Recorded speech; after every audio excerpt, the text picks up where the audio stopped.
I recently got these like rubber stoppers. Oh yeah, that go in the back of my glasses. You got the old man stoppers too. Yeah, well, I only use. That's fucked up that you call old man stoppers, but you're goddamn right.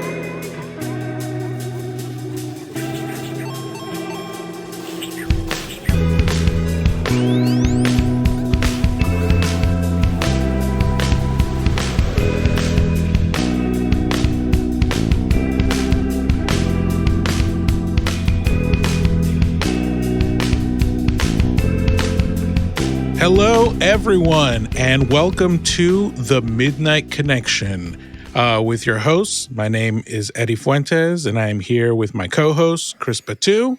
Yeah. And we are two dads talking about anything that we want at literally the only time of day that we can.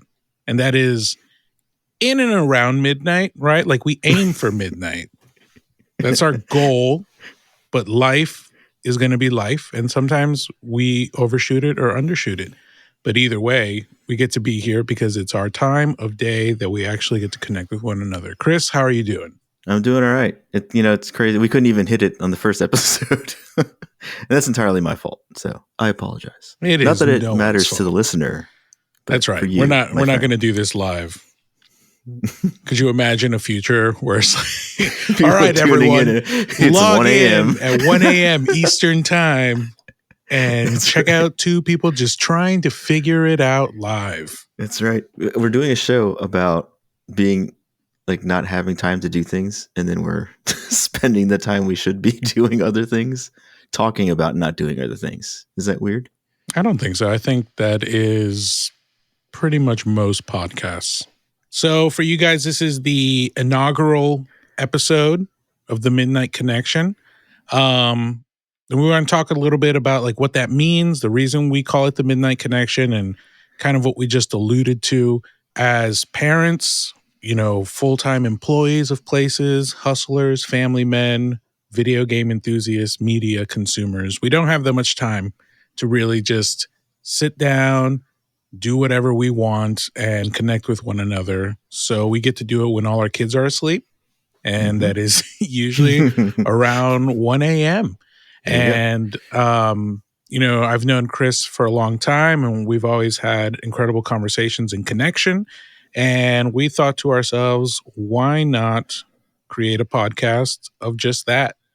Connecting with one another over stuff that we like, stuff that we might disagree on, and stuff that makes our life important. Would you say I missed anything, Chris? No, I don't think so. Nailed it. Amazing. So what we hope to accomplish is just something entertaining. We don't want to have one sole focus because, like everyone, we have a lot of different sides to ourselves.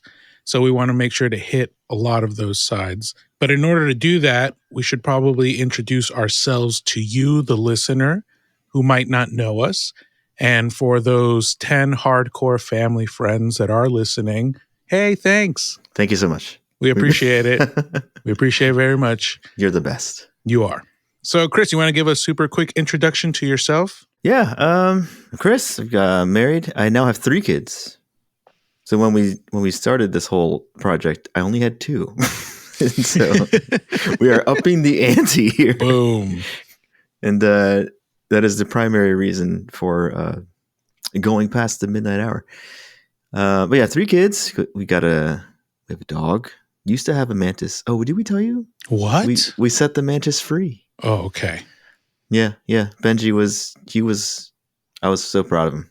So brave. That's nice. Yeah, that's great. It worked. We thought he was going to bawl, just totally lose it because he loved that thing. Of course. But he wanted to give it a good life. He actually recognized that it's approaching the end of its life.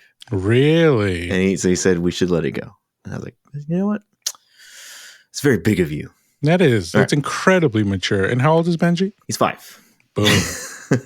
That's incredible insight for a 5-year-old. Not even aspiring entomology. He's already an entomologist. But he's already got his bachelor's. Yes.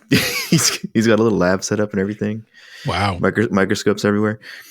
But that's for another episode. So we got 3 kids over here. And as Eddie mentioned, full-time working dad.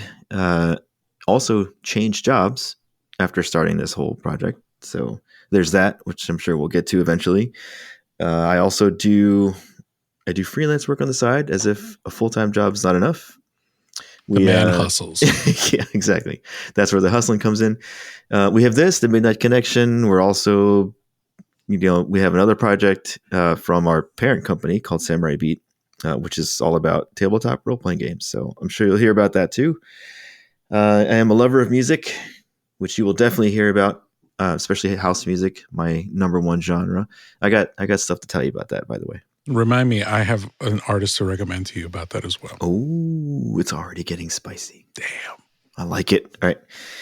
And faith is very big for me. So that will undoubtedly come into our parenting discussions from my perspective. And I think that's a quick primer for me. How about you?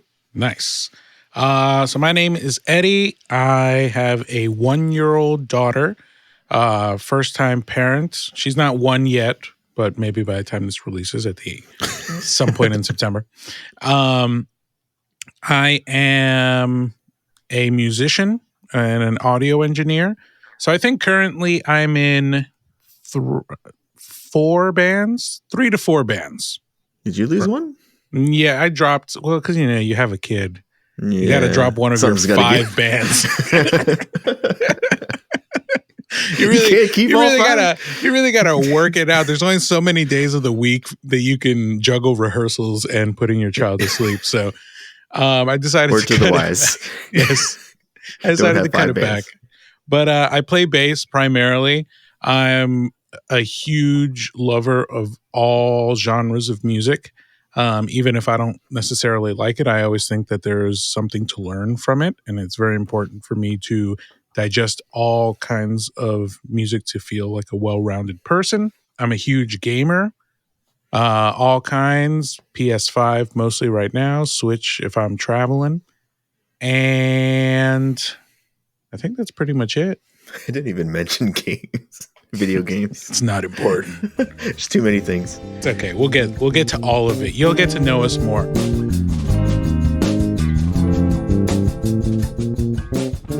Well, you said house is like your genre of choice, right? Mm-hmm.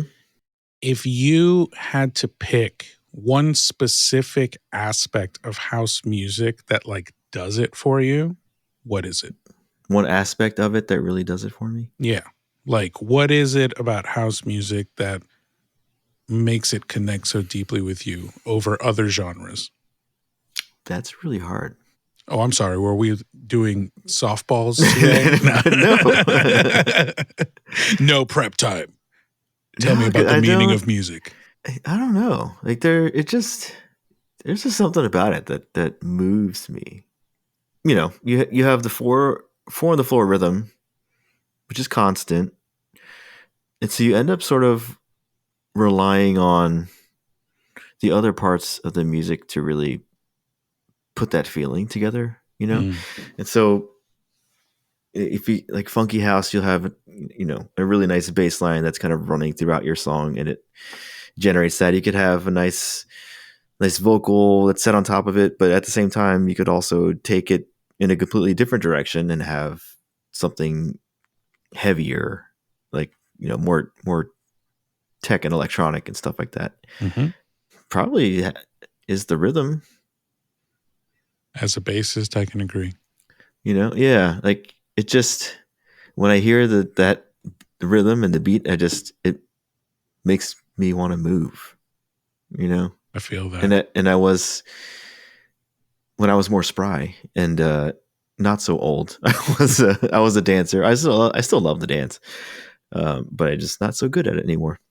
In high school, we'd go out to the city and go to house music parties at the clubs and stuff like that. And there was just something about how the music moved me and the other people around me where it was all like, yeah, we're all speaking the same language here, Hell yeah.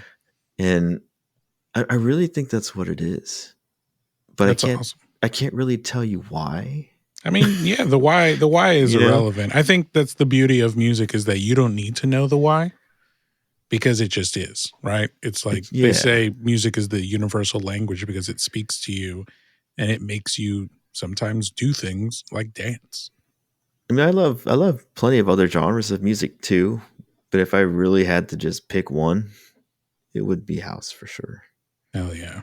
And it's hard to not be happy with house unless you're listening to the, like, hardcore down tempo sad house. Yeah. Down tempo. We used to go to this one guy who would play down tempo. Yeah. His selection was great, but I was always like, it's a little too slow for us to be at a club right now. It's so crazy. And like, he was you'd see this guy somewhere, you would have no idea he's a house DJ. Like, totally not what you would imagine for a DJ. I think I know the answer, but I don't think I've ever actually asked you. Who would you say are your most influential musical artists? That is a difficult question because it changes depending on what I'm doing, right? Because like I produce, I write, I play a lot of different instruments. Mm-hmm. So like my primary instrument is bass, but I think if I'm looking at music as a whole, what inspires me the most are like the tonality of certain producers and the way that they do their albums. So like one influence of mine is Nigel Godrich, which is a producer mainly known for working with Radiohead ever since their second album, but also has worked with Paul McCartney, Beck. He actually did that, Natalie Imbruglia, Torn. Yeah. He worked on that record. I think they were actually dating at the time. But what I like about his mixing and his tones, it's like very organic, warm kind of stuff. And I vibe very much with like earthy tonalities, which may sound super hippy dippy to some of you out there that don't really see music like that, but I do. So I'd say Nigel Godrich. I'd say James Jamerson, who is a bassist of the Motown style. Sounds like a fake name. I know, right? Very sad because at the time as a musician, you weren't really credited for your parts and you didn't get royalties at that time because it was just you were paid like a day rate.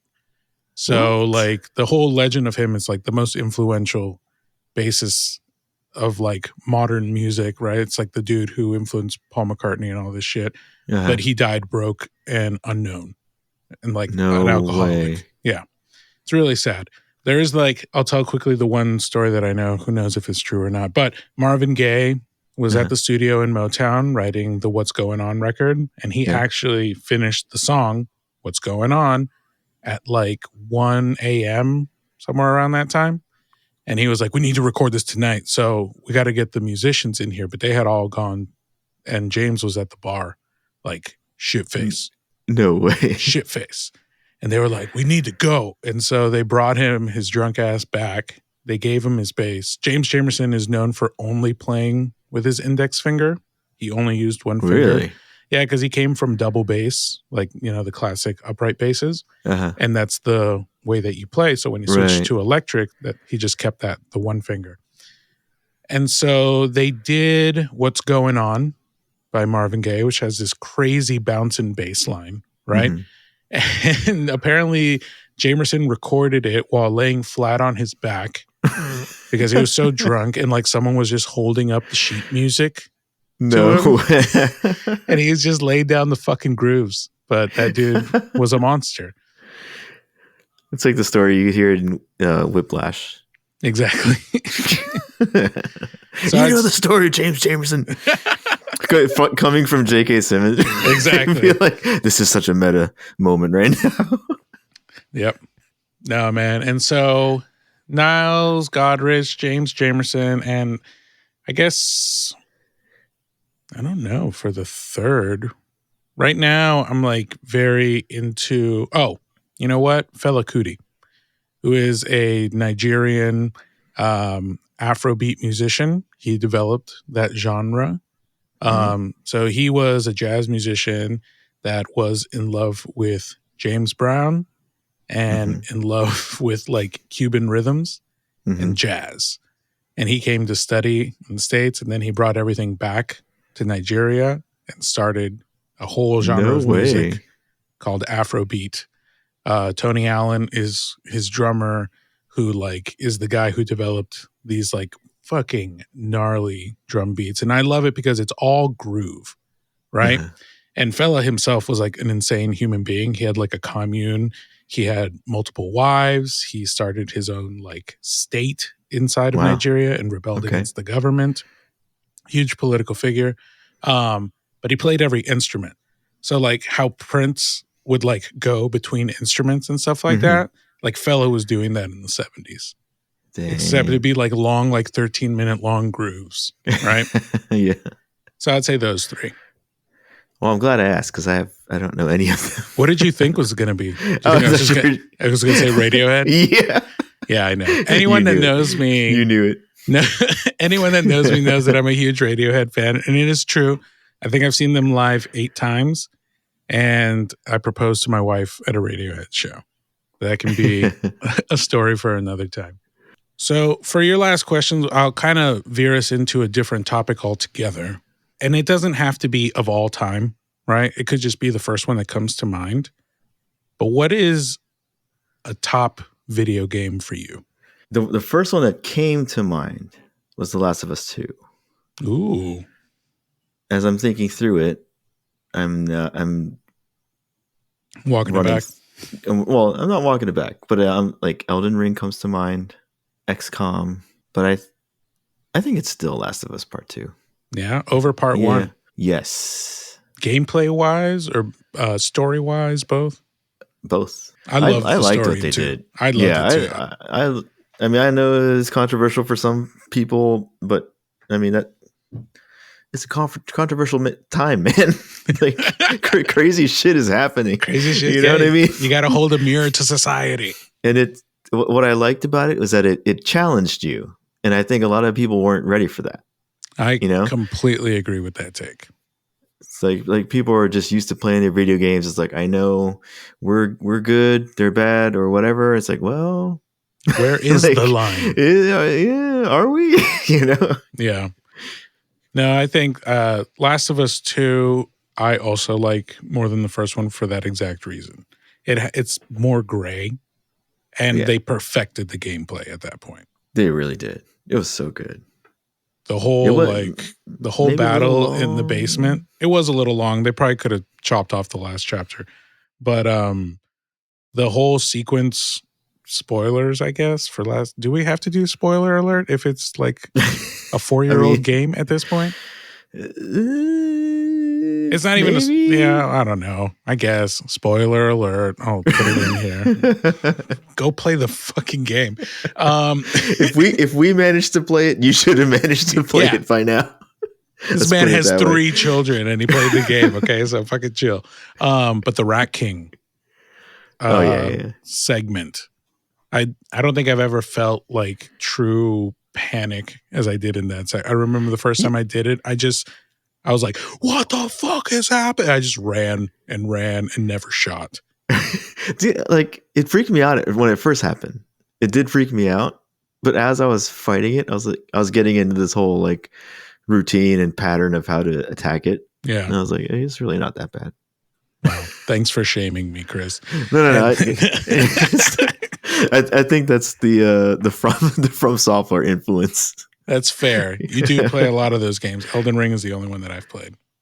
Yeah. Which game would you say has been the most impactful for you aside from Last of Us 2? The most impactful for me. I think overall, I would probably have to say Super Metroid. For the Super Nintendo. And I say that because I remember getting a Super Nintendo, and that was one of the ones I got probably as an influence from my cousin, who's a little bit older than me.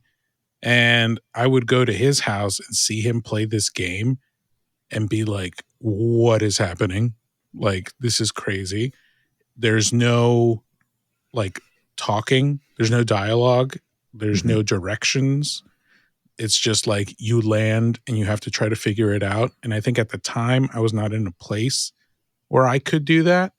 So seeing it like kind of taught me, what has now been known to be, what is it, Metroidvania, right? Mhm. Like that genre of like, you're going to be back in this section with new powers, and that's going to open up new paths for you. At that time in the 90s, that was like, what the hell is that? And as I got older, I always come back to Super Metroid until I finally beat it. And I was like, man, this is the game. It is a great game. And the lead is a female, which you That's never right. saw And you didn't in know. game. And you didn't know until you died.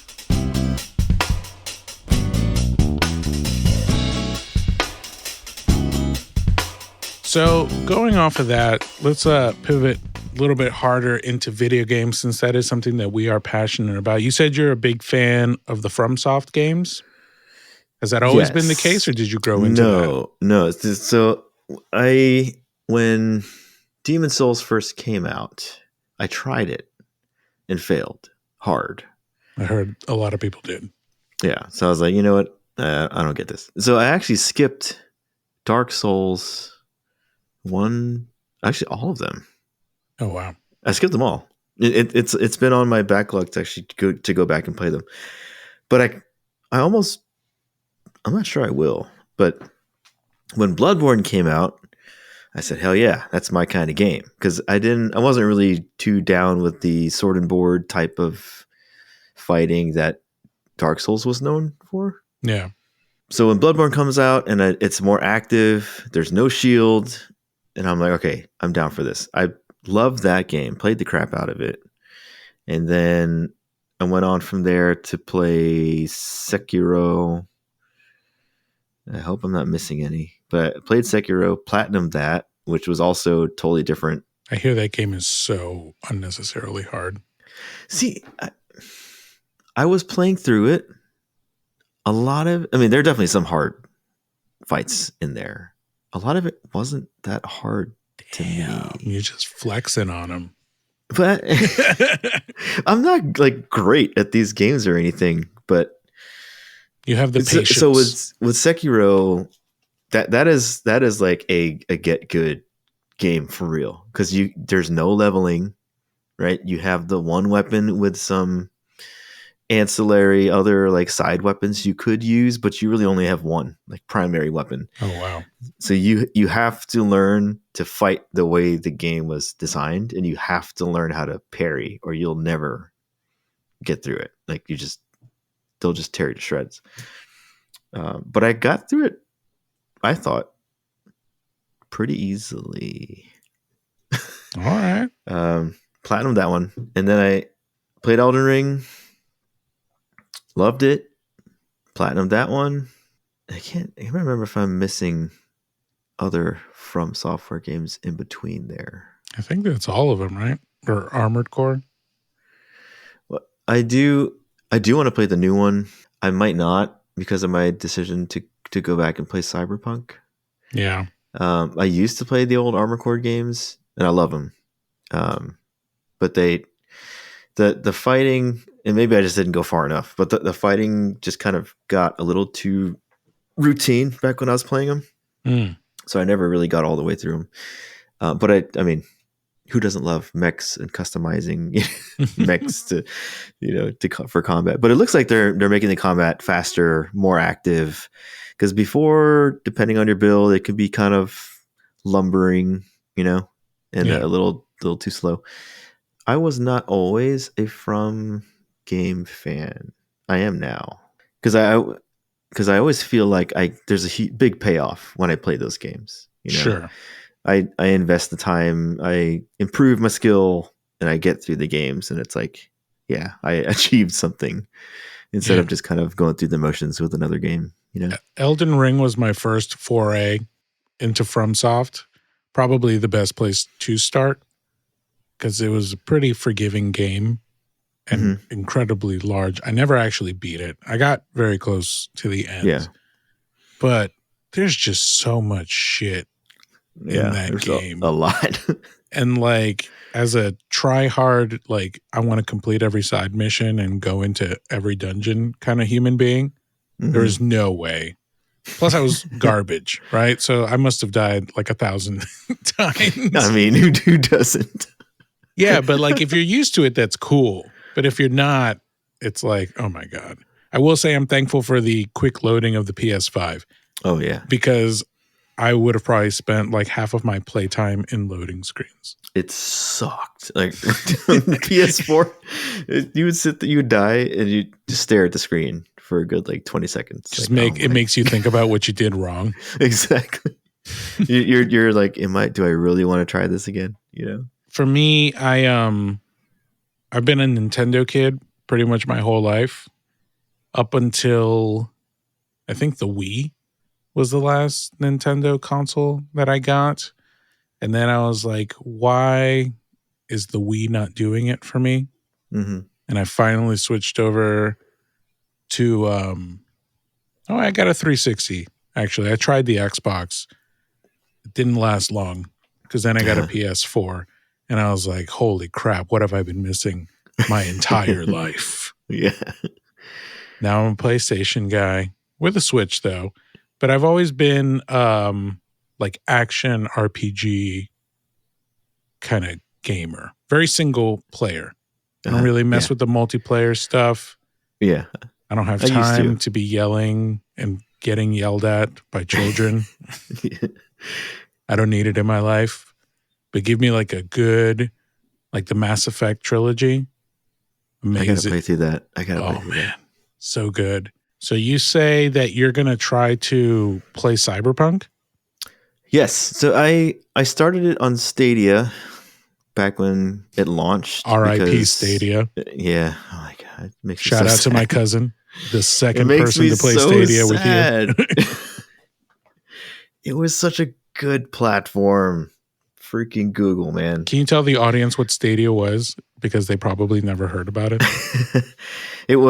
Stadia was Google's cloud gaming platform, completely online. So you couldn't, that was one of the first gripes people had, is like, I can't download my game. Are you kidding me? And, big whoop, man. But and here we are, cloud gaming. Exactly. Exactly. Just hold on. All right. We'll get there.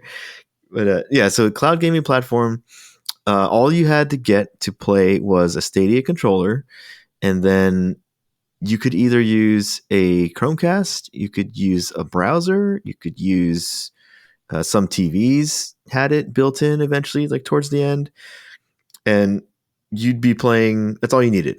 So you'd patch into the cloud, buy your games, or you could do the subscription, get some games for free every once in a while. That was another thing. The stupid marketing team couldn't even make that clear, right? They botched that from the beginning. People were confused. They're like, wait, so I have to be subscribed? It's like, no, you could buy the game if you want it.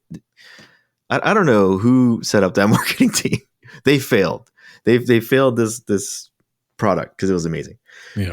But it was that simple, right? All you needed was that controller and something to connect it to. And the cool thing was you could take your controller and move it from screen to screen to screen easily. If you had 4 of them, you could patch them all to the same screen. So we used it to play multiplayer local games where you could either have all 4 people on a single screen. We could sit 4 people in one room, because our office room has a whole bunch of screens, and all of us could be playing no time on their own screen. And then we even used it to play a bunch of like long sessions with our friend all the way in Alaska. And we would run into problems because he wasn't very close to a server. So we definitely, it wasn't an ideal experience, but it worked. Right. And it was just going to get better from an infrastructure standpoint, It was. And the controller is actually good. It's not like it's this right here. Is that the actual controller? This is the actual controller. Wow. What I put a silicone skin. I still use it. Initially you could only connect it via Wi-Fi. So it connected over Wi-Fi directly to Google servers. So there was like not a lot of lag input lag, unless, your connection overall was shitty. when they shut Stadia down, they enabled the Bluetooth connection on it. So now you can just use it like a regular controller. It's nice of them to unlock technology. Yeah. So I still have four of them. I still have 4 of them, and I use them with my Steam Deck. Nice. And they're good controllers, really solid. And famously, Cyberpunk 2077 came out like 2 years ago, something like that, and was trash. It was trash on every other platform except for the Stadia. One that no one played. Yeah. So it came out, and I was like, I'm going to play it on Stadia, and I was playing it perfectly fine for probably 15 to 20 hours, maybe. Man, it was great. I just pop it on. I could pop it on my computer. I could pop it on my TV screen, anywhere. Such a great system. And so now you're revisiting the game.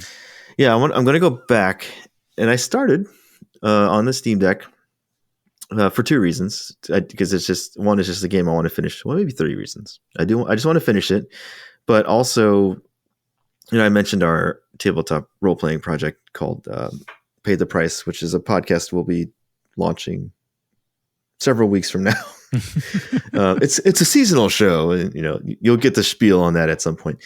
But we're going to release it in seasons. So our second season is very likely going to be Cyberpunk. So I want to spend the time now to kind of get myself into that world, so that when we hit that section of the show, I'll be ready, and I'll have the terminology and the environment in the world, and I can bring that to the game.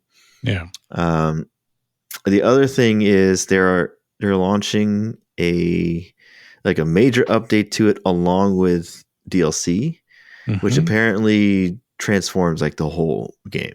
Oh, really? So, Idris Elba just shows up and your whole game changes. Exactly. Every time he shows up, it happens. No, but I was debating whether or not to wait and then play it after. But now I'm thinking I'm just going to play through it as it currently is, try and finish it, or do what I can. So that way, when it does come out and I come back to it after that update, it'll be like a totally different game. So yeah, it's a major one. I mean, I may not update my game if I can avoid it. Sure. I won't. Well, they're doing the DLC. I just won't buy till I'm ready. But they are going to patch the game, which is going to change a bunch of stuff. So we'll see. Maybe I can avoid that patch. Maybe that patch will make me like the game. I've tried to play it twice. Oh, really? Yeah, I got it when it first came out, and it was just not really playable. And the game had no personality because nothing was populated, and that whole shebang. I went back maybe half a year ago, if not 8 months ago, and tried to play it again. Mm-hmm. And it's just I have this issue with open world games. It's just too big. Yeah. It's just too big. And I didn't get super invested into the story after 10 hours. And I was just there are other things to play. Mm-hmm. And so I dipped out. I love the vibe of that game, right? Yeah. The atmosphere in that world, which is why I'm excited to play Cyberpunk Red. Oh, I can't wait. Or not, we're not playing Cyberpunk Red, but a Cyberpunk mod off of the game system that we're using. But something about the game just didn't get me.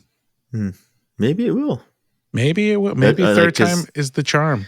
Apparently they showed stuff off at Gamescom and people were like, it looks so freaking good. And they're like, it's essentially, they're like, it's almost like getting a sequel. It changed that much. Interesting. So. All right. I mean, I'll give it a chance. I already have it. I already purchased it. So yeah, it's there. Meanwhile, I'm over here playing Final Fantasy X.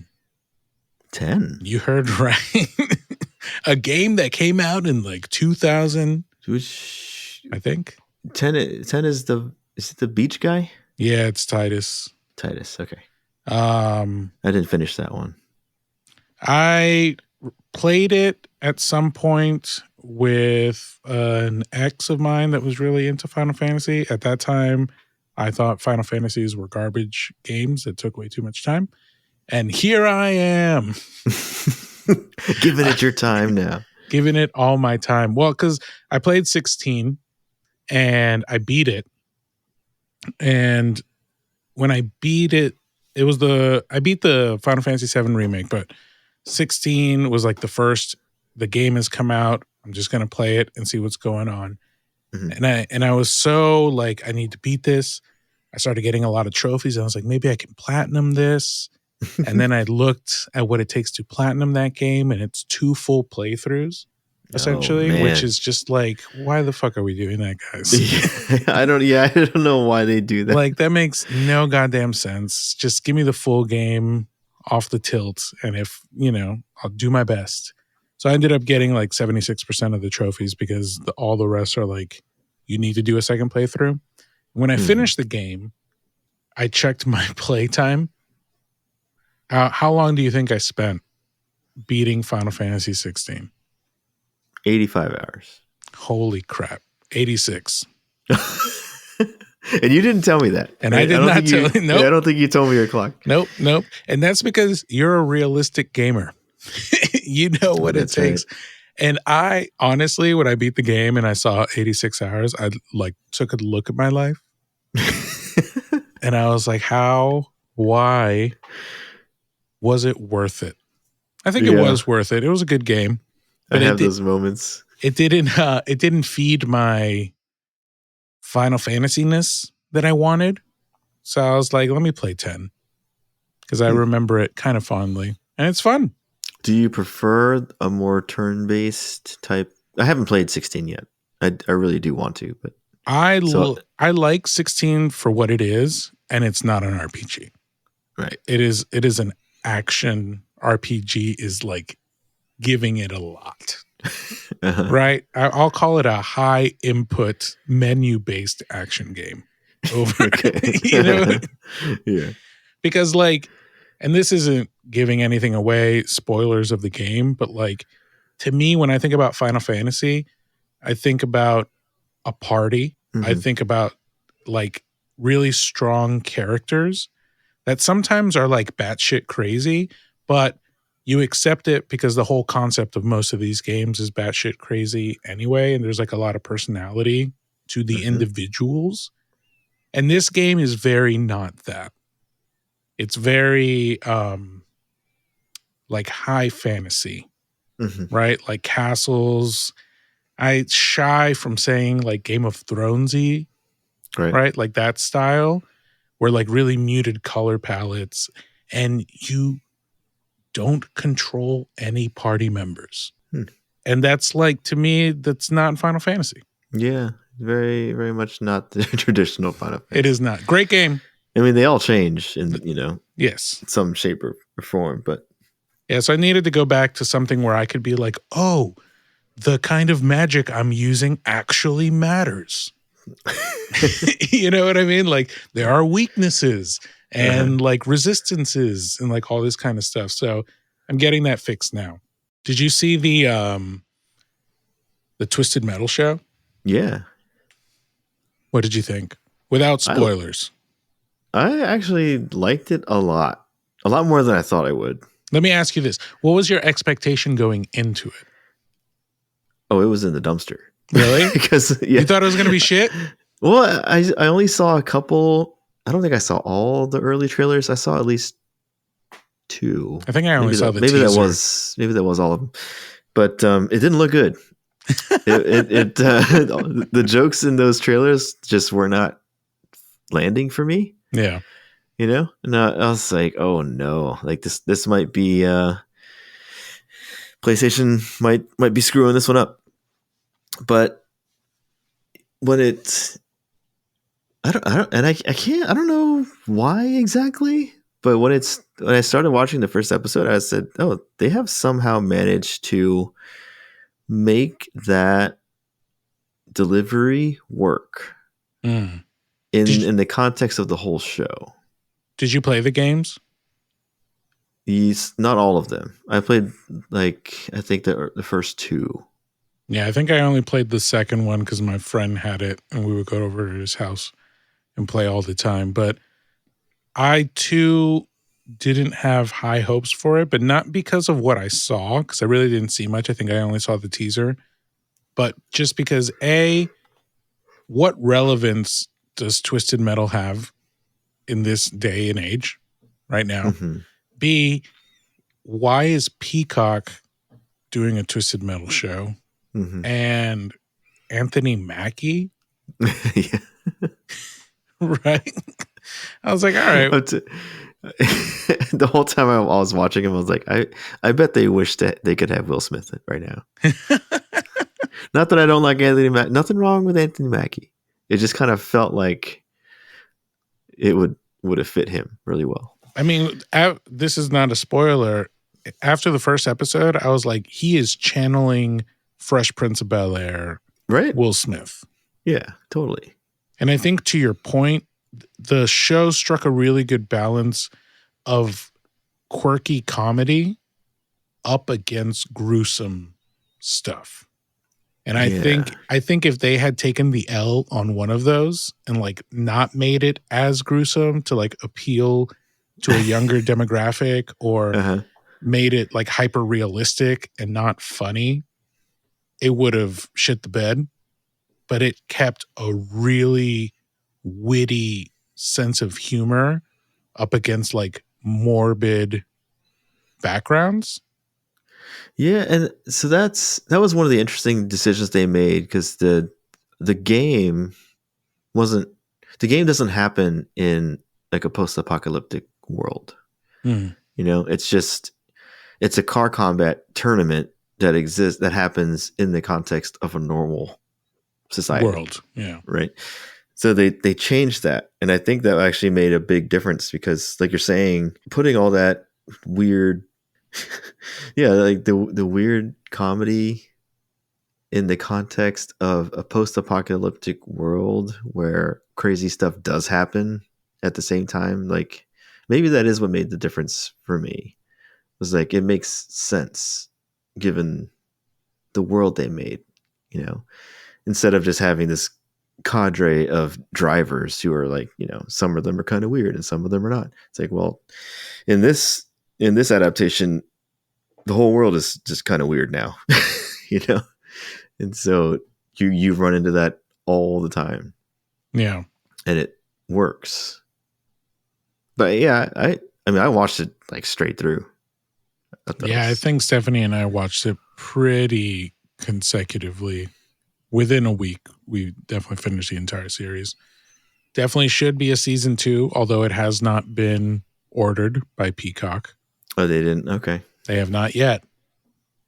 But they definitely should. I mean, they said it did really well in terms of Peacock original content.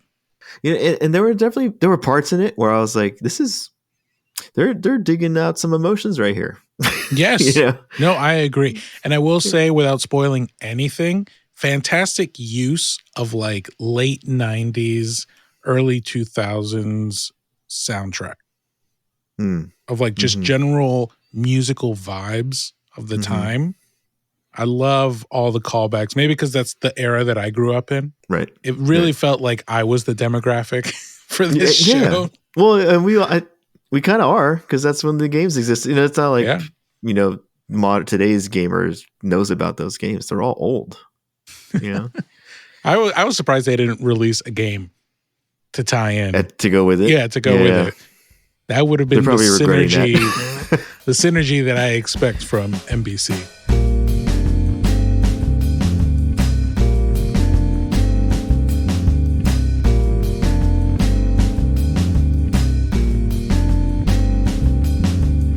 So let's go into some music talk. Is there anything in the past month that has come to you musically that maybe you are rediscovering, have discovered newly, or are just generally super into recently? I do have something I wanted to ask you. Are you familiar with, and I could be mispronouncing this, but I'm going to assume it's some kind of Spanish. That's always a safe thing to do on the internet. That's right. It's it could be Angel or Angel. I'm not sure. Angel Vivaldi. you know him? Nope. You don't? Oh, Eddie. Okay. So I was, Sounds like a composer. It does. No, I was going through. I think the article just popped up on my Google feed, and it was something like, I don't even remember who wrote it, but I think it was a guitarist was talking about her top 10 guitarists and like who is influencing her right now. And so I was like, oh, I'm curious about that. So I was just kind of flipping through it, and she mentioned this guy. Dude, he freaking rocks, man. Fucking rips. Yeah. I was like, shit, he's good. And there's a couple people that actually I picked out of that list. God damn it! Right out the gate, it's fun. Right out the gate. What the fuck? I also like the color scheme of this music video going on here. It's a great video. Yeah. So, what would you classify this genre as? Because I don't know. It's giving me like Mega Man X soundtrack vibes. Yeah, totally. It sounds like an old school video game soundtrack. And this seems pretty new. This song was released 4 months ago. Yeah, I mean, I haven't spent the time to listen to the rest of his music because I dig this one a ton. Let me listen to his bass line real quick. Yeah, the bassist is great too. You know what's interesting is like we are currently at a time of like instrumental music popularity. Like guitar virtuosity is on the up right now. Have you heard of Polyphia? No. Okay. I mean, I'm not too deep into this world, so this is me getting the toes in there. See, this is cool because it's funky. It's funky. Yeah, exactly. I was like, oh, it's funky. It's funky, but jazzy. It's like, yeah, this is totally like Mega Man X Sonic vibes. Yeah, totally. Yeah. And so I used to listen to like classical guitarists for a little while, and so like watching him play, I was like, oh, he plays it like a classical guitarist, sort of. I'm sorry to interrupt. Is that fucking Carmen Sandiego in the music video? I don't know if that's really what she was supposed to be, but 1,000%. It's totally her. Listeners, go check out the video. We'll link it in the show notes. Carmen Sandiego shows up at like a minute and a half. Spoilers. Spoiler alert. And she got her nails did. How many of the listeners know about Carmen Sandiego? Oh, come on. If you don't know who Carmen Sandiego is, get learned.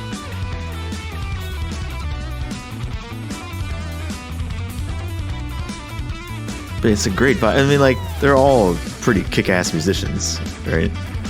Absolutely. I go back and forth with this music because, like, I like listening to it. Watching it sometimes, I'm like, these people are just like going off on themselves in like the coolest way possible. You know what I mean? Yeah, I get it. I totally get what you mean, though. See, but that like those changes where like it goes to like a minor and some shit like that. It's just like, oh my god, it's so good. This also is like very Japanese rock band, like anime outro. Yeah, like it's such a great vibe. And I have no idea if the rest of his music is like that. Was a great tune. That was Angel Vivaldi, Angel Vivaldi, probably. The song was called 9. 9. I do have one more. I did one more on the same list. Different kind of vibe, but influential guitarists. So more of a toned down vibe, a little bit.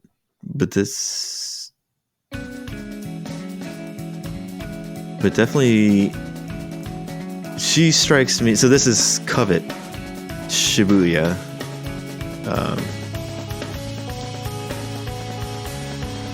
And I could be totally wrong about it, but like I see her play and I'm like, oh yeah, classical guitarist. But she's playing on a. This is like this in particular is like very math rock. Math rock? Yeah, so math rock is a subgenre of like rock music where like everything is like really weird time signature and polyrhythmic based. Like all this tapping stuff that's going on, and the drums kind of are all broken up. It's not a consistent beat. Yeah.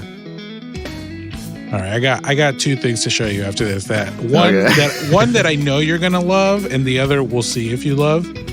But this guitarist is going crazy. I wish I could play guitar like this. I don't know how they do it. You know, like very strong fingers. Yeah, exactly. Like you gotta have fingers of stone.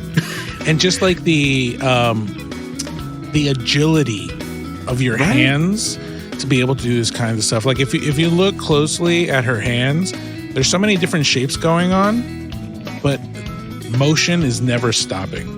No, I cannot fathom how you don't miss. You know? Yeah. It just blows my mind. And I love it when they're hitting harmonics in the middle of all that, you know? I love when guitarists do that. I feel like I've seen this guitarist somewhere. Yvette Young.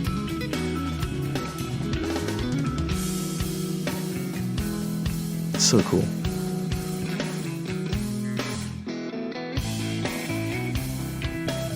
I just totally changed the vibe right there. I haven't even listened to this whole song. So it's kind of cool to hear This is cool. The change up. All right, let me shoot you something that I know you're going to love. Hit me. So there is a band that I fell in love with. What I like to do, I'm always on the search for new music. And part of the reason, because I do feel the older that I get, the harder that it is for me to get into new music. Because I basically listen to this, you know, if I get stuck on my Spotify playlist, I'm never listening to anything new. So I make it a point to like follow a lot of live music channels on YouTube, like Audiotree, KXP, that do like professional studio performances. So I can check out new bands. And one day I saw this band named Elephant Gym. Wow. Right. And they're a Taiwanese band. The guitarist and the bassist are siblings, and they were like taught by their mother. That was their music teacher. That's cool. And the drummer just always was with them. But check this out. It's called Drummer's not their dad? Finger. No. No. Elephant Gym. Right off the bat, nasty. Hey, same. Dude, how is she? She's hammering a bass like that. This bass line is like one of my favorite things. But can you see like the conjunction with like what you just showed me? Yeah, totally. She's just like it's not like it's nothing. Well, you go into a flow state at one point. You know what I mean? So you said the guitarists are the siblings. Yes, the guitarist and the bassist are siblings. And it's just so harmonically pretty. Yeah. There's such a beauty nice to tones. like clean guitar that just shimmers. And what I call active bass playing, right? Yeah. You actually, you're not just laying down a bass line. Like you're actually part of the song. The bass is speaking. It is. Well, with a 3-piece in particular, like you need to. 3 pieces are like my favorite kinds of bands because you can't fuck around. Yeah, everyone's got to carry. And like everything is so bare. If you suck as a 3-piece and you can't fill the space, it is too apparent.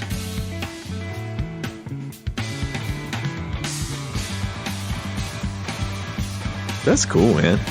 Right? I'm saving this. Yeah, so instrumental math rock. Instrumental math rock. I have no idea. And so the other thing that I'll show you is Polyphia, which is the other side of it. Polyphia reminds me more of Angel. Blows my mind when you don't miss. It's such a clean play. It's like, wow, unbelievable. So this band is like blowing up. A lot of like guitar virtuosos are like old school players are back in this band now. Ready? Polyphia, okay.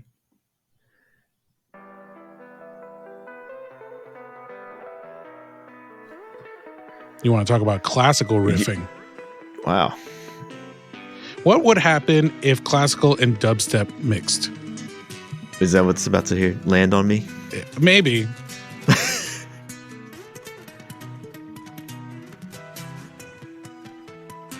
Are they all acoustic? The bassist and drummer. Wow. Dude. Okay. Isn't that cool?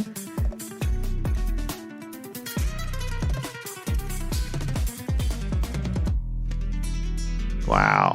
That's cool. It's like hyper technical. Yeah. For me, not all, I can't get into all of their stuff, but this song I love because anytime people are like going off on acoustic instruments, I just respect it 10 times harder because it's so much harder. Yeah. And it's just so freaking clean. It's so clean. And also a very different kind of bass playing that I'm used to. But if you listen to it, even the bass is playing really intricate stuff, even though it's just holding down the low stuff. And that drummer just goes off. Yeah, he's having himself a jam right there. Where are these people from? I think Cali. Could be really. They'll be in Silver Spring. Oh no, they're Texas. Texas. Yep. What? Dude, this bridge. That's cool. Or this B part.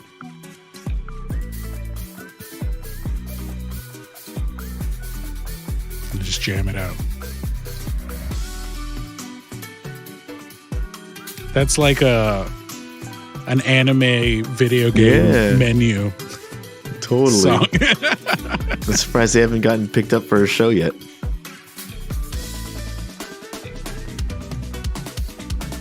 Dang, this drummer. Yeah. They're cool, really gifted musicians. I can only take it for so long.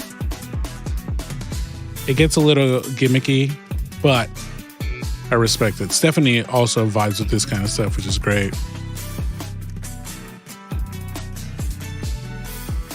Damn. What do you think? What does it make you think of? I'm still getting some video game vibes, actually. Yeah, definitely.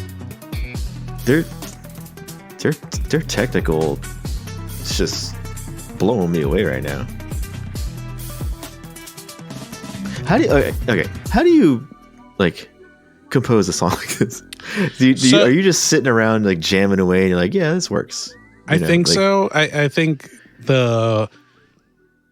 technology plays a huge role in it, in the sense that you can record a riff into like an audio program and like really mess with it and chop it up, right? I think for some of their songs, they will chop up their own guitar parts and then relearn how to play them. Really? Yes. Which is an interesting perspective. I think there are some musical purists out there that will be like, that's not what a band is. But technology has moved forward, and if people use technology to create new ways of like inspiring themselves, to me, that's the whole freaking point. And if they couldn't play it live, I would be like, okay, well, fuck that. That's a gimmick. You know what I mean? But like, they kill it live. If you can produce it, you can do it live. I didn't realize that they're coming to Maryland on the 28th of October. They'll be in Silver Spring at the Fillmore. I've thought about going, but also I'm not going to make it all the way to Maryland. Speaking of new music, I have the other thing I wanted to tell you. Tell me. So, you know how I've jumped back into mixing house? Oh, snap. Right? And which will be a little perk for our Patreon supporters.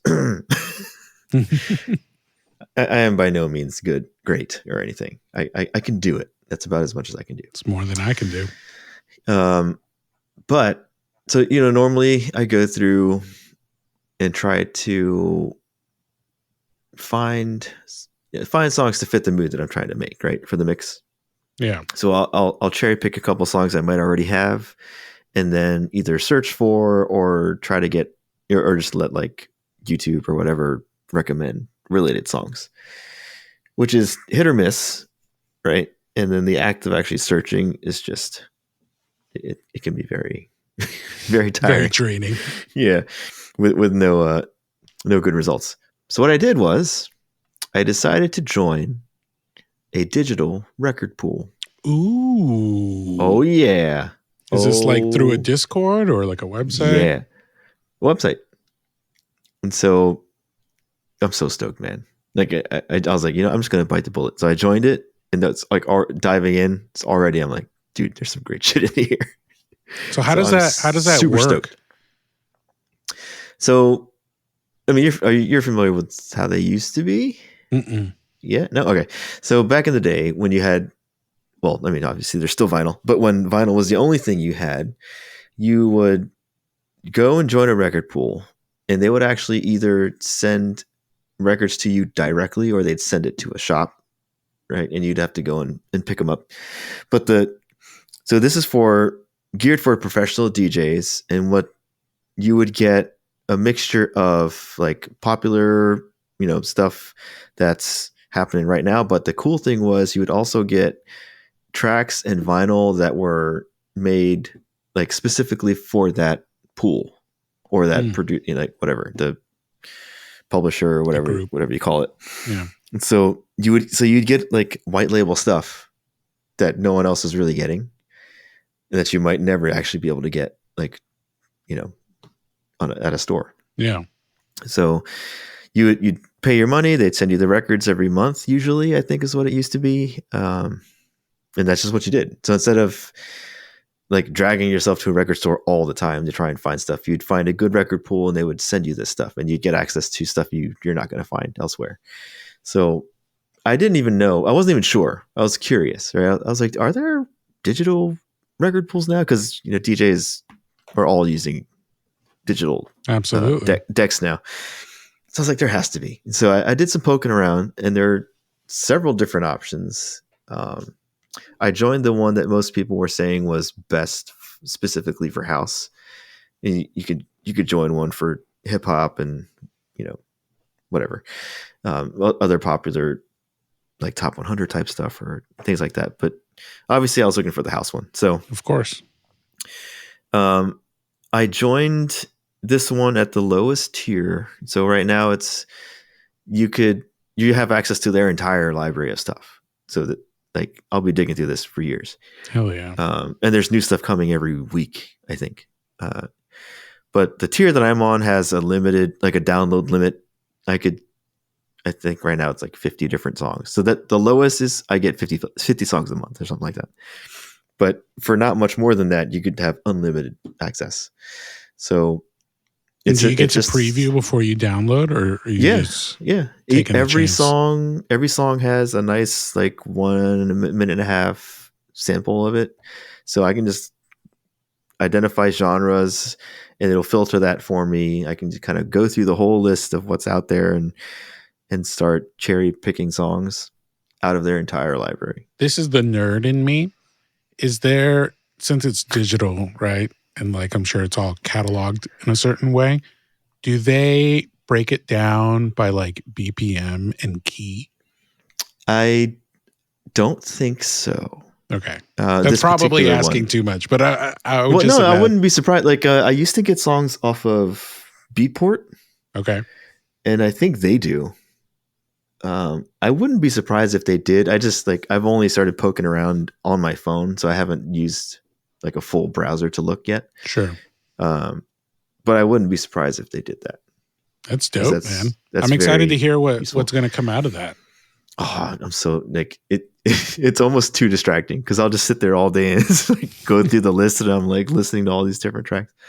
So yeah, I'm super excited, and now I should be able to put together set lists much more quickly. Which is exciting. So you, for the listeners who don't know, you sent me and Stephanie a mix. It was like, what, like a 45-minute mix? Yeah. How long does that usually take for you to put together? The actual list? Or just to create the final product, yeah. Picking the songs could take, sometimes the songs come super fast, and so I'll get the song list together. Usually I try to get 10 to 12-ish, because that tends to leave me at around an hour, give or take. Mm-hmm. And then I'll spend time listening to that list, that like set of songs. And then I'll try to like organize them in a way that takes the mix through, I don't know, like the feeling I want to put out there, Mm-hmm. I kind of like the mixes to tell us a story, give it, but then I'm also considering which songs are going to go together well, which songs give me good opportunity to do the mixing and stuff like that. And I botched some of that on the first one, just because there was like songs that I really just wanted to put in there. And in the end, I'm like, it's probably not a good idea. But you're in the middle of it. You can't, can't take it back. It's happening. So the mix itself takes as long as the recording is. It's not like I chop stuff. So it's all live. It's all live. Yeah. That's awesome. It's like straight through. So I got to tell them, I'm going to mix now, so please don't distract me. Or I'm going to have to start over.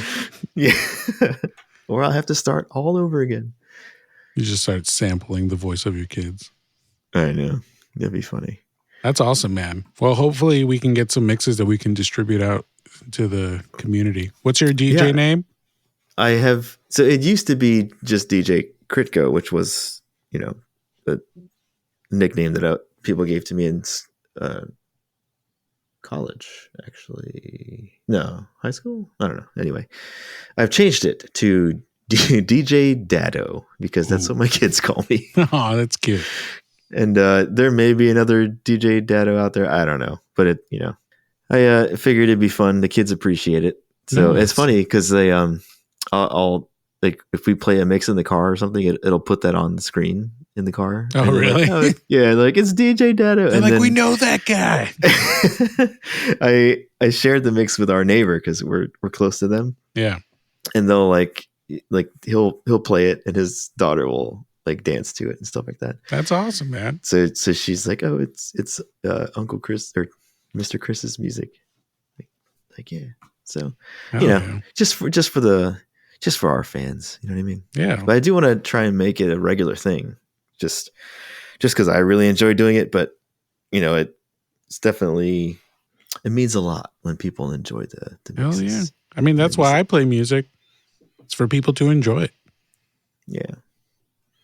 Well, I'll say I love those tracks. Cannot wait for the house mixes. What I've been listening to lately, I've been listening to a lot of stuff lately, but what I want to share with you is naturally Radiohead related in some way. We got there. Yes, we got there at some point. So Jonny Greenwood is the lead guitarist, or one of the guitarists for Radiohead. He also does a lot of work outside of Radiohead. He's gotten I think he's won an Oscar for some of his musical scores that he's done. Nice. He works a lot with Paul Thomas Anderson. Okay. Yeah. So he's done pretty much all of the scores for Paul Thomas Anderson. They love working together. And he's been the in-house composer for the BBC and all this cool stuff that he does outside of Radiohead. And so he did this collaboration with, I believe, an Israeli musician named Dudu Tassa. And they released an album that was pretty cool. But this particular track jumped out at me. It starts very chill, and then you got to listen to this bass line. Dudu Tassa. Yeah. I'm very curious what you think about this stuff. I love world music. We got the, is that sitar? No, I don't know what that is. No. But a sitar is a little more vertical.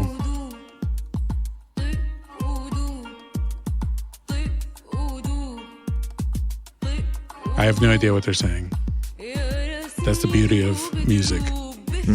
I also love world music because it forces you to kind of step outside of understanding a singer. Yeah. And just feel it. And feeling them, yeah.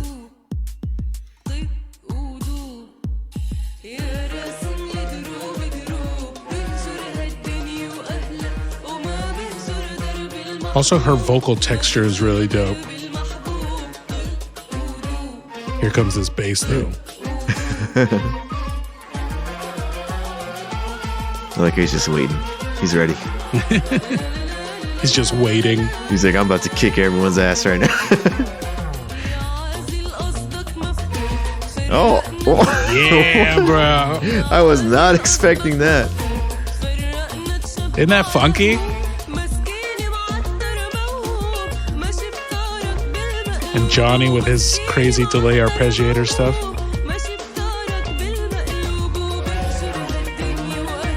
Dude, I could totally, I could see that conversation where it's like, all right, how's the bass gonna be? Don't worry, I got it. Don't worry, just play your stuff. Just play your stuff. Yeah, I got it. I will make it work. Thanks. He's like, I'm gonna funk this up. Yep.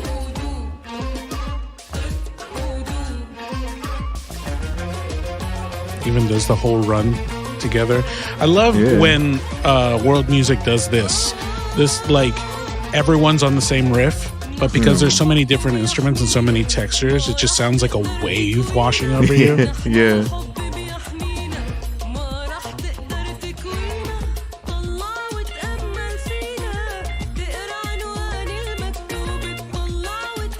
Is he the one on the lead on the guitar? Yeah. And the like drum machine background, that's him as well. That's really cool. I do wonder what the song's about. Yeah, I don't know.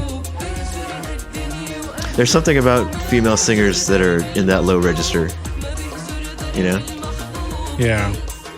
It looks like they shared that quote, "This is the first song we recorded for the project. It's an old Lebanese song. In fact, it was the starting point for the entire album."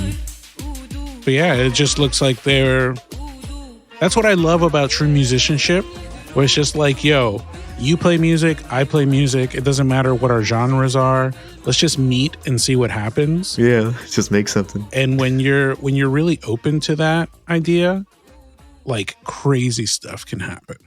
And I love that. That's really cool. Yeah. So that was my unexpected track of the week. Yeah, I'll hopefully share some more. I love the beauty of world music because for a long time, like I said, I'm Peruvian. I grew up listening to Spanish music in my household and stuff like that, but I never gravitated to it as like a form of identity. I grew up listening to punk music and like super American, like rock and stuff like that, or British rock.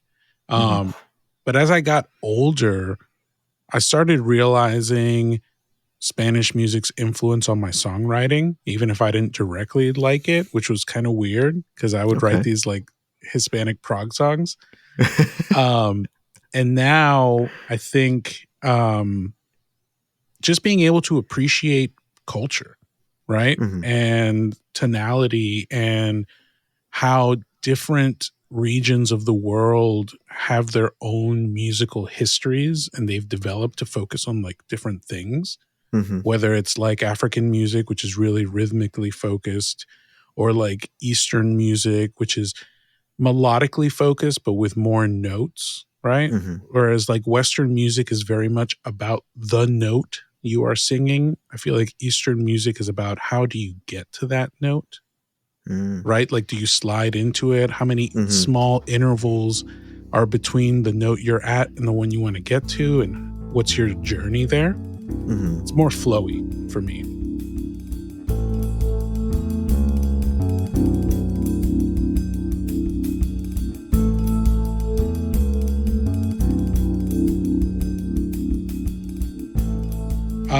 So let's close out today just spending a little bit of time on something that's incredibly important for the both of us, and that's our family, which we do hope to be a big part of our episodes. Maybe not every single episode, but where appropriate. As I mentioned, I have a daughter. Her name is Thea. She's going to be turning 1 year old next month, which is in fucking insane to me, because I've been there every day and it does not feel like it's been a year. You know, I think family is something that I've always wanted, and it's always been the goal of mine to have a family, 2 to 3 kids. And now that it's happened, it's been like a life changer. You know, I think she stirred on the baby monitor. She's like, "You're talking about me. Her ears are burning." Yeah, her ears are burning. You're talking about me, Dad. She sleeps in the weirdest positions. She's doing the side sleep still. Oh, she is all about the side sleep. Really? Yeah. But yeah, I mean, it's been an incredible process becoming a father and intellectualizing what I thought that meant, and then the practical of what it actually means. And it's been super cool. I'm excited to see the future of where she goes. She has like a very clearly defined sense of self. She's been saying mama for like 2 to 3 months now. Yeah. She refuses to say dada. She apparently has said it to other people, including my wife a lot, but she has never said it to my face. So that's cool of my daughter. She loves you in secret, I guess. She's recently gotten to call me papa. Okay. Which is unexpected, right? You guys not use that at all? Not at all. Really? To me, papa is very like Hispanic. And I was actually telling this to my mom. I was like, oh, she calls me papa and not dada or dad or anything. She was like, oh, that's great. And I was like, I guess. I didn't really think about it that way. And she's like, what do you mean? And I was like, well, I don't necessarily like think in Spanish. Right? Yeah. So like to be called papa is like, oh, okay, yes. Right. Yeah. So we're rolling with it. Okay. Yeah. But what about your family? You guys got the new addition now. Yeah, we have Io is our first. She's going to be 7 in a couple weeks. Oh my God. Benji just turned 5 about a month ago. And Callum is with us. He is 2 months as of right now. Wow. I can't remember what hour. But anyway, yeah, today he turns 2 months. Congrats. It's funny that you mentioned like what you thought fatherhood was going to be and what it turns out to be. Because after you have one and you start to realize the truth of being a parent, it's like everything you were doing leading up to it is like, why did I even? The fuck was I doing? Like all those, there's all the books and stuff like that. It's like, dude, you just got to go in. You just got to go into it and pave that journey for yourself, because every child is different, every family is different, and it's just you gotta figure that out. You know, that's part of the whole process of parenting and parenthood to me anyway. Did you read a lot of books before going into your first child? We wanted to, but ended up not. And every once in a while we with our first, we'd try to read something or try to get some insight on stuff like that. Nothing ever really stuck to me in terms of reading. It wasn't until recently, or fairly recently, when I started listening to a Catholic family podcast that stuff like that has really started to change my perspective on parenting. Yeah. In some pretty fundamental ways. And so that's more like, let's help you to reconceptualize the relationship of parents and kids and the husband and wife, instead of like here's a technique that you can use when your kid is just being a dick, right? like how to get around stuff like that, because that's kind of what people are looking for. It's sure. like my kids don't listen. What am I What is supposed to the do? answer? Yeah, how do I deal with this? They're looking for that kind of stuff, which never really stuck with me, because as soon you either try it and it fails miserably, or you try it and it works a little bit, and then and then eventually they change, like everything does, and it just doesn't work anymore. But the stuff I'm hearing through this podcast is like, wow, that has changed the trajectory. Well, like the way that I view my role entirely. So that kind of thing has really helped me out. I think adaptability has always been something that I say is like a skill of mine, like a life skill that I'm proud of. Me too. And I almost feel like when my daughter was born, I had to learn to be more consistent.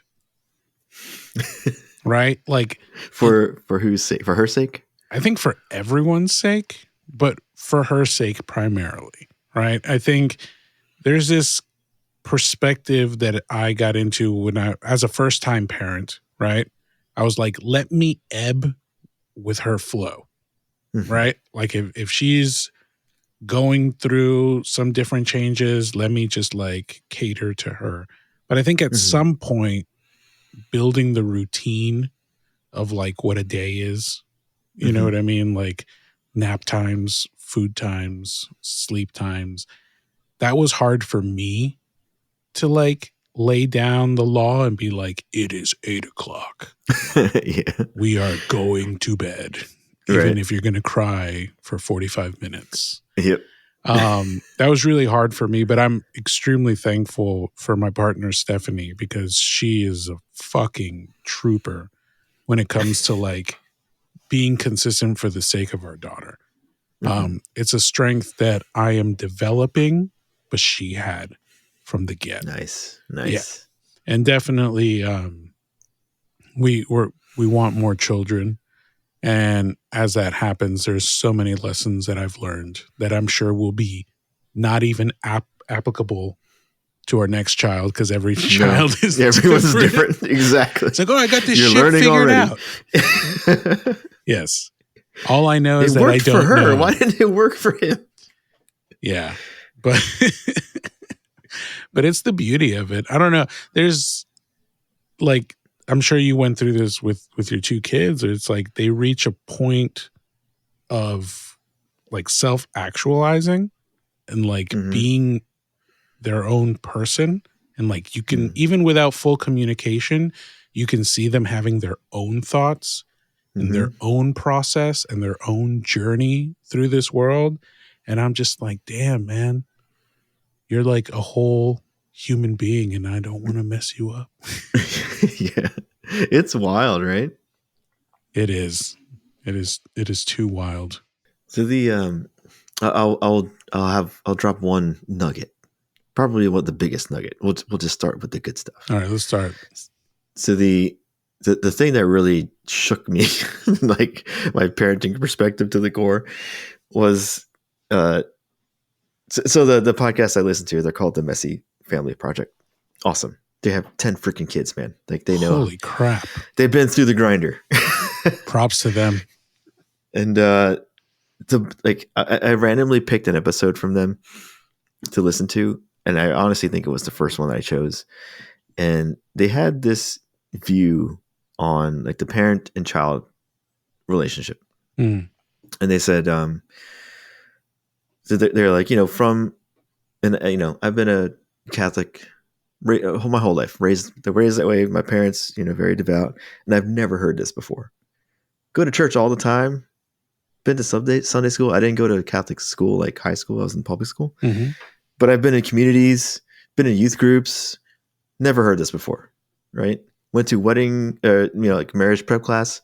Never heard this before. I'm like, where is this stuff? Right? So they were talking about how, and I'm sure you've been there, where you're just up against it, right? Like everything doesn't seem to be working, or and you hit your limit and you hit that wall and you're just like, I don't know like what the hell to do right now. And you got like nothing left. Or you feel like you're failing at everything and like the worst of you is coming out all the time and all that kind of stuff. And so they said that's entirely natural. Like that's supposed to happen. And they said the reason why that happens is because, and the reason why like the Catholic faith sees children as like the greatest gift that you can have is because Catholic parents always have this natural tendency to think that it's their job to get their kids to heaven. Totally natural to think that, right? Where it's like, I want to do what I can to make sure my child, grows up with, moral strength and does what they can to make the right decisions and all that kind of stuff. Why wouldn't you think that, right? That's your job as a parent, to raise your kids and to shape them and inform them. Yeah. But they turn that up. I mean, you are supposed to do that stuff. Not taking that away. But they said that the child's role in your life as a parent it's not your job to get them to heaven. That's actually their job to get themselves there. I mean, you're there to help, model, be an example, and all that good stuff, and guide them. But that's not your responsibility. That's theirs. Your kid's role in your life, from our faith perspective, is they are your pathway to get there. It's their role in your life as a parent to get you to heaven. And so, and the way that they do that is by just being freaking kids. They test you in every imaginable way, right? Like they will push your limits. They will test you. They will run out your patience. They will everything under the sun. But what they're doing is bringing all that stuff out so that you can be better, right? So that you can change that stuff, all the nasty stuff that you don't want to deal with or want to bring to light or what have you. Like they're going to bring it out of you, and that's their job. Like that's their role. Sure. Bring it to the surface so that you can fix that. So you can deal with it in yourself. Yeah. Yeah. So for them, like for you and for them. But essentially, it's like you should take that opportunity to become better when that's exposed to you, and the role that they serve is to just continually keep exposing you. Sure, that's an interesting perspective. I like that. Yeah, and so I heard that, and I was like, wow, I'd never thought of it that way. Yeah, but it's true. It's true, and I mean. It'd be interesting to hear your thoughts on that, because I run into that all the time.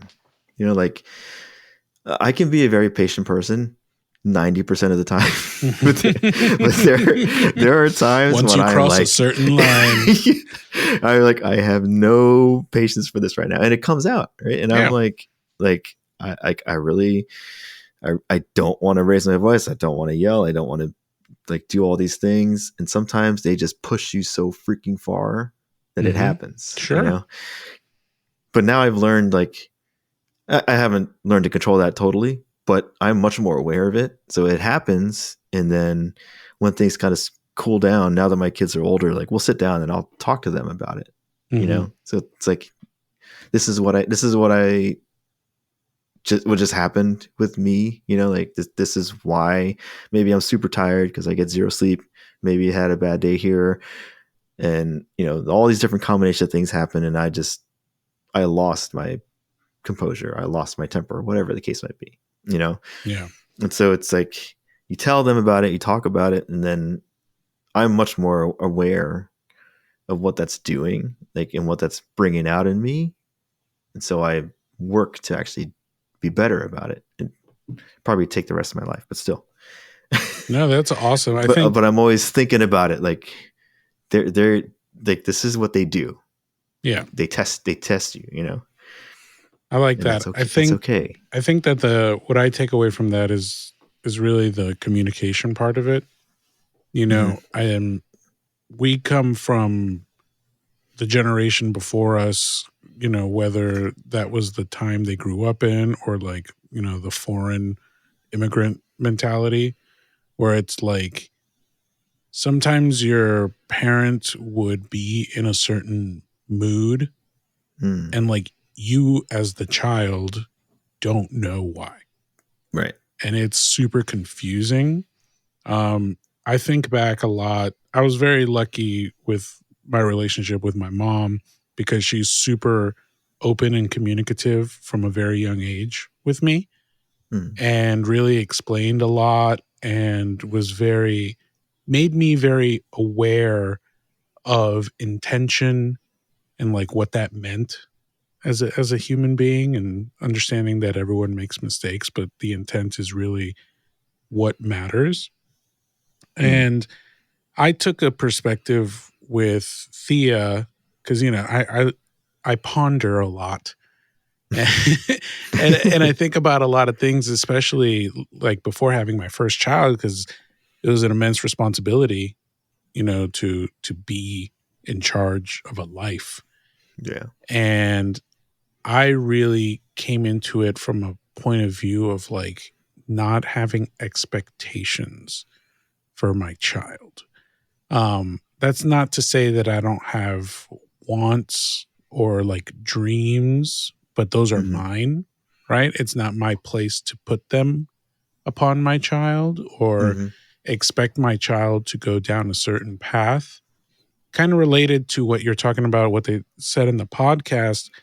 I listened to this, like, I don't know if it was a TED talk or just some talk that was talking about how parents, like this generation of parents, believes that the success of their children in whatever form, whether it's like social, emotional, or whatever, is dependent on the way that they raise their children.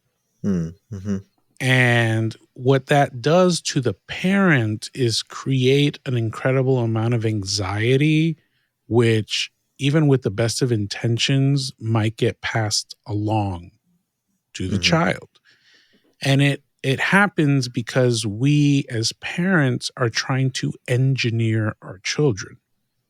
Right. And you can't.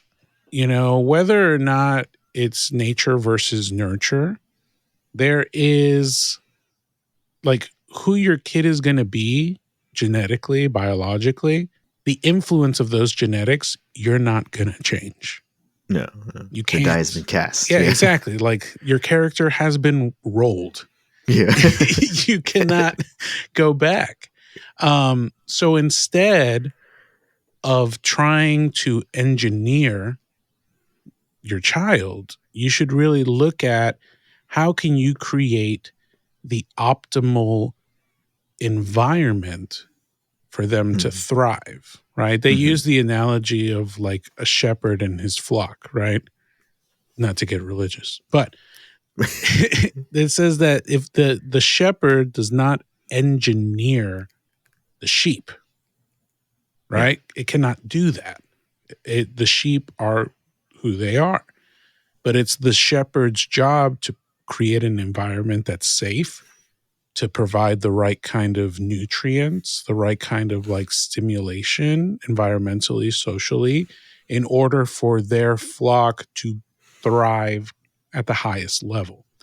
And I think when I look at parenting from that lens, it makes so much more sense to me, and it alleviates some of the pressure of like, oh, I'm going to fuck this up.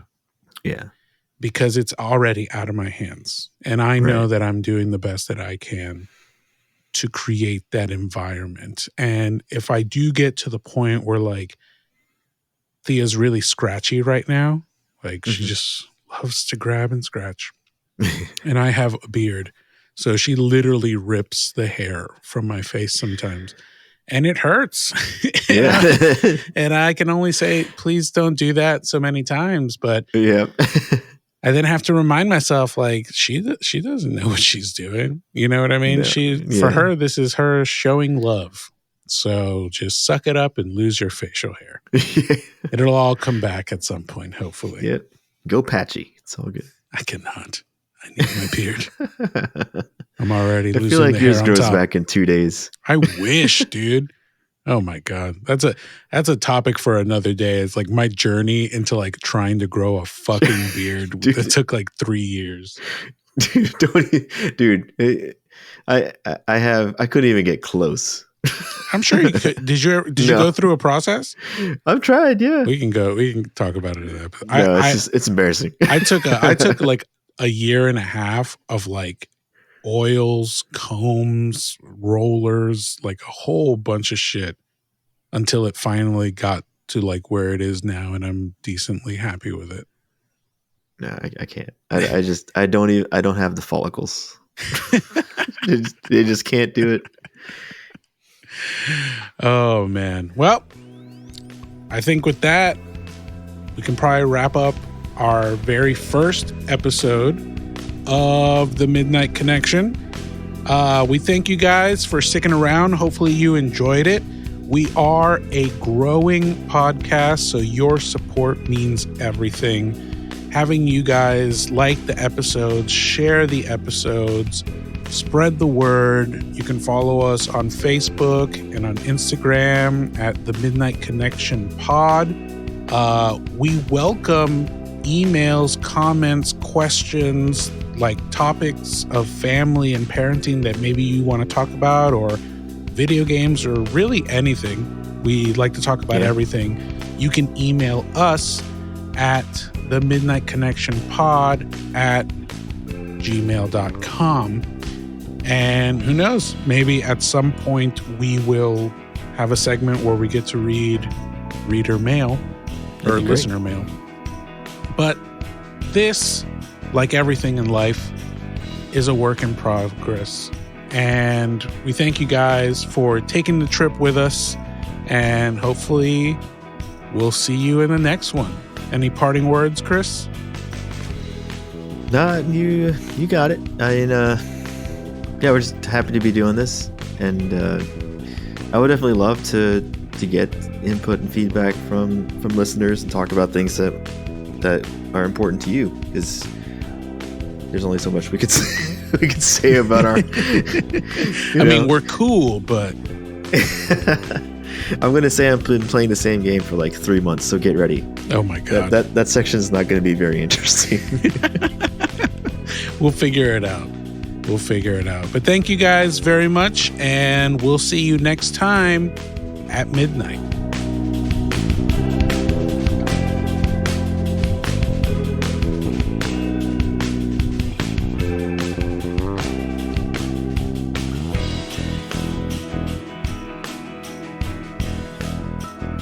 Thanks for tuning in to The Midnight Connection.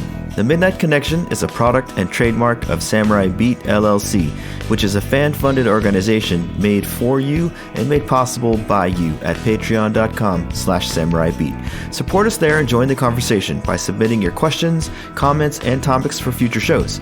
We seek to entertain and build a community of adulting gamers like you, and we appreciate your support, your confidence, and your inspiration. Thank you.